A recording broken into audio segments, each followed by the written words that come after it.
అని అనుకోవాల్సిన పరిస్థితి అయితే స్పష్టంగా తోటి ఫోన్ లైన్లో ఉన్నారు వైఎస్ఆర్ కాంగ్రెస్ పార్టీ సీనియర్ నేత మాజీ మంత్రి అంబటి రాంబాబు గారు ఉన్నారు. వారితో మాట్లాడదాం. అంబటి గారు నమస్తే అండి. నమస్కారం అండి. అమరావతి శాశ్వత రాజధాని. అమరావతి ఒక శక్తి, ఒక నగరం కాదు, ఒక శక్తి. ఈ మాట అన్నది నరేంద్ర మోదీ గారు. ఏమంటారు సార్? కాదని ఎవరు అన్నారు? అమరావతి వాళ్ళ శక్తి అని, అదే శాశ్వత రాజధాని అని. మీకు ఒకటి గుర్తున్నా లేదో, చంద్రబాబు నాయుడు గారు రైతులతో మాట్లాడుతూ పార్లమెంట్ లో ఇదే శాశ్వత రాజధాని అనే తీర్మానం కూడా చేయించుతానని అన్నారు. దాన్ని ప్రస్తావన చేసినట్టుగా లేదు నేను జరిగినటువంటి సభలో.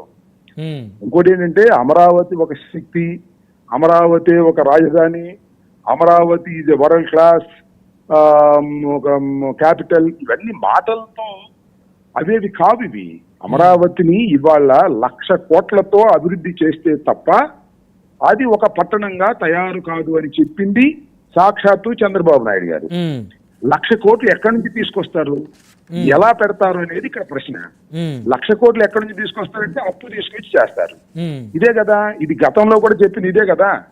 గతంలో 2014లో చంద్రబాబు నాయుడు గారు ముఖ్యమంత్రి అయిన తర్వాత కూడా అమరావతి ఒక మహాపట్టణం అని, అమరావతి ఒక వరల్డ్ క్లాస్ క్యాపిటల్ అని ఆ రోజు చెప్పారు, ఈ రోజు చెప్తున్నారు.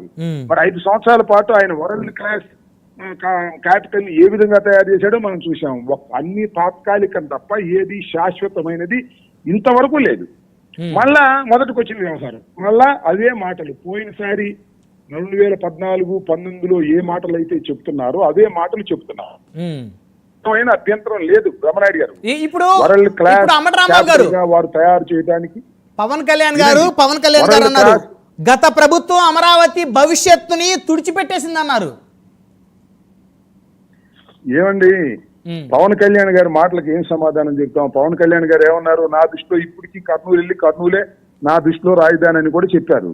సో పాచిపోయిన లడ్డూలు ఇచ్చారని కూడా పవన్ కళ్యాణ్ గారు చెప్పారు. సరే, పవన్ కళ్యాణ్ గారు గతంలో ఏం మాట్లాడారనే విషయాన్ని పక్కన పెడితే, ఇక్కడ అతి చిన్న రాష్ట్రమైన ఆర్థిక ఇబ్బందుల్లో ఉన్నటువంటి ఆంధ్రప్రదేశ్ 1,00,000 కోట్ల ఖర్చు పెట్టి ఒక పట్టణాన్ని నిర్మించవలసినటువంటి స్థితి కలిగి ఉందా లేదా అనేది ఇక్కడ ఆలోచించుకోవాల్సినటువంటి అంశం. అది ఇక్కడ ప్రధానమైనటువంటిది.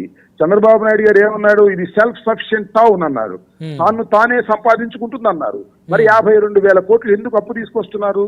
ఏమిటి ఇది కథ? ఇదంతా కూడా ఒక అద్భుతమైన కథగాను, ఒక అద్భుతమైనటువంటి కథగాను చిత్రీకరించే ఆంధ్రప్రదేశ్ అనే రాష్ట్రానికి 1,00,000 కోట్లు ఖర్చు పెట్టి ఒక మహత్తనాన్ని నిర్మించవలసినటువంటి అవసరం గాని, శక్తి గాని